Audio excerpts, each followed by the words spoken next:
Crossroads are a common part of driving, as they can provide an intersection for motorists, cyclists and pedestrians, and can be found in many different situations. We will see small crossroads in quiet residential areas and large multi-lane crossroads at busy intersections. And since they can have many different layouts, they could cause confusion for inexperienced drivers. In this video, we will explain the different types of crossroads and then show how to approach and cross them safely. If you have any questions about this video, please comment below and we will do our best to reply.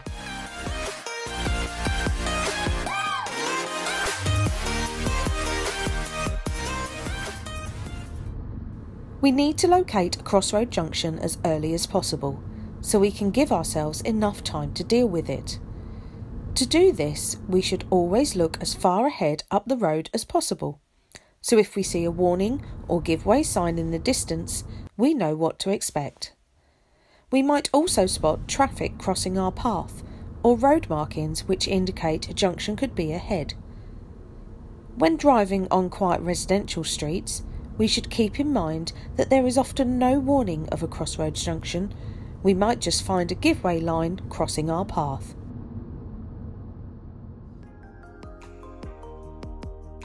There are many different types of crossroads, ranging from quiet, unmarked crossroads in rural areas to larger crossroads with multiple lanes in each direction and traffic lights to control the traffic flow.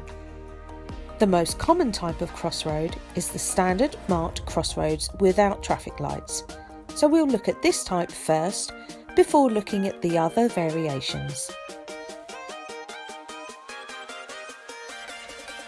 At a standard marked crossroad, there are usually give-way lines marking the end of the minor roads to inform vehicles that they must give priority to traffic on the major road.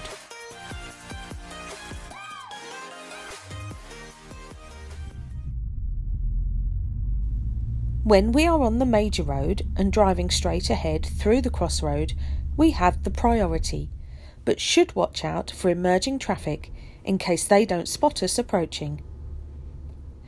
In urban areas, there are often parked cars or other obstructions that reduce visibility at junctions, which will of course prevent traffic in the side roads seeing us. So when we are approaching a crossroad, but the minor roads are not visible, we will often drive well below the speed limit in case of hidden danger. When we need to turn left or right into the minor road at a crossroad, we should treat the junction the same as a normal left or right turn. We always use the MSPSL routine, as shown in our other videos, as it gives us enough time to complete all the tasks necessary before we reach the crossroad. We have the priority over all traffic in minor roads, but must give way to any oncoming vehicles on the major road when turning right. When approaching a crossroad from the minor road, we will usually see road markings, but not always a warning sign, as in this residential area. This time we are turning right, so we use the MSPSL routine once more. Once we see it is safe, we turn right and enter the main road towards another crossroad. This time we intend to drive straight ahead and notice there is a give-way sign as well as the road markings.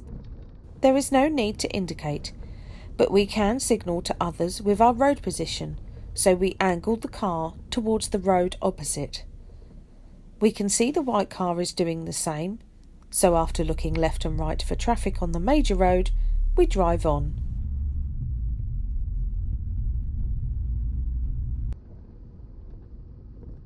When we need to turn left onto the main road, we should follow the same technique as we would normally use at a T-junction.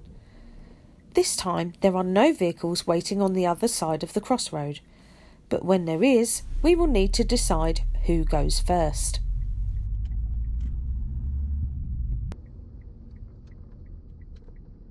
When using busy crossroads, we will sometimes meet oncoming traffic coming out of the other minor road. There is no official recommendation in the highway code for who has priority in this situation, so we will need to be careful. We would suggest that if the oncoming vehicle reached a junction before us, then we would allow them to go before us. On the other hand, if we reached the junction first, then we would hope the other driver would allow us to go first. However, if only one car is prevented in pulling away by traffic on the main road, then the other car may take the opportunity to go while they can. Also, other drivers can sometimes get impatient and push their way out, so we try to get eye contact with the driver opposite as it helps understand each other's intentions. Look at the positioning of other vehicles to help understand where they are going. Even if they have forgotten to indicate, most drivers turn their steering towards their new road, so look at the other car's front wheels to spot this. In this case, we can see the cyclist is clearly turning left, so we won't get in each other's way. Once there is no more traffic on the main road, we continue across the crossroad.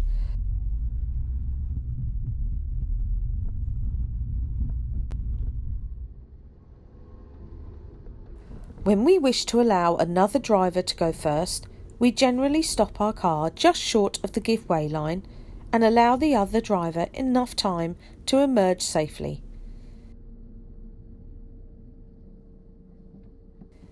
Then we would position our car in the normal position at the give-way line and take our turn to go.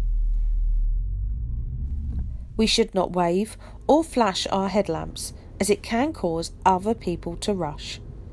If the other driver misunderstands our wave or flash as a sign that it is safe to pull away, they might not check the major road for approaching traffic and put themselves in danger.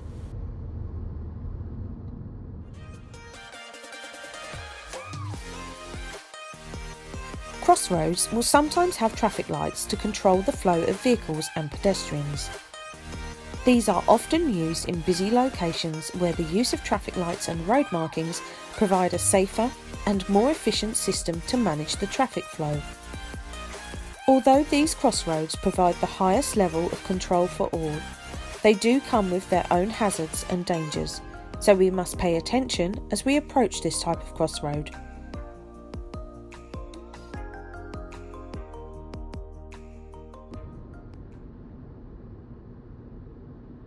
This time, we intend to drive straight ahead, so we must look out for any signs or road markings to ensure we use the correct lane. We spot the white sign on the left and the arrows on the road, so we move over to the centre lane.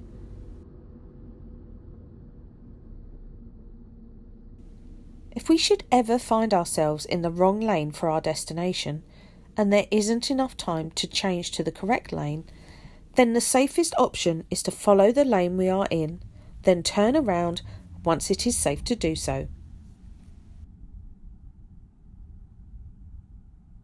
When the traffic light turns green, we pull away, but still check for careless pedestrians, cyclists or vehicles in case they are not obeying their traffic lights.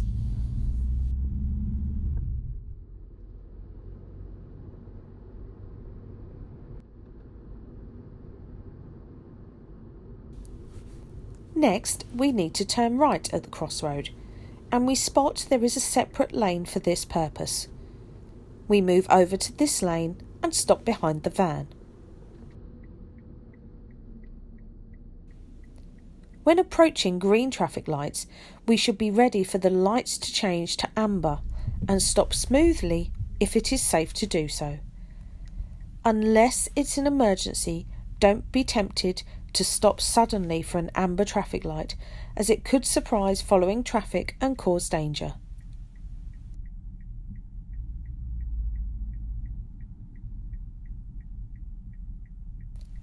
At this junction, the traffic lights control the traffic flow in each lane separately, and after a short wait, the green arrows allow the traffic to our left to drive straight ahead, whilst the red light makes our lane wait.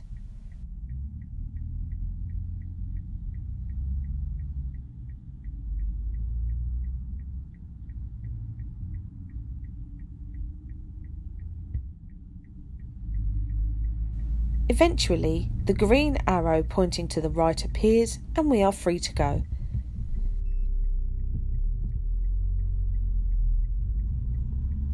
Even if we have to wait for our turn, the traffic lights make it much easier to cross this junction. Crossing this busy junction without their help would be much more difficult.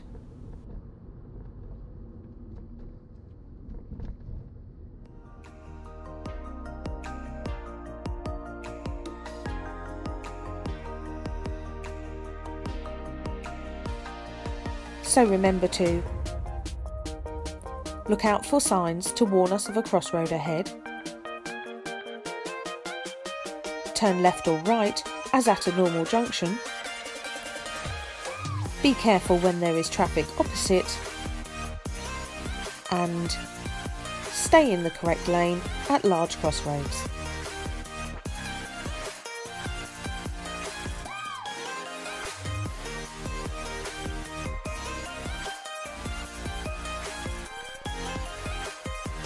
If you found this video interesting, then please click our logo to subscribe to our channel, as it really helps other people find our videos. If you would like to help support this channel, then please click the Patreon link to find out about our crowdfunding campaign. Thanks for watching.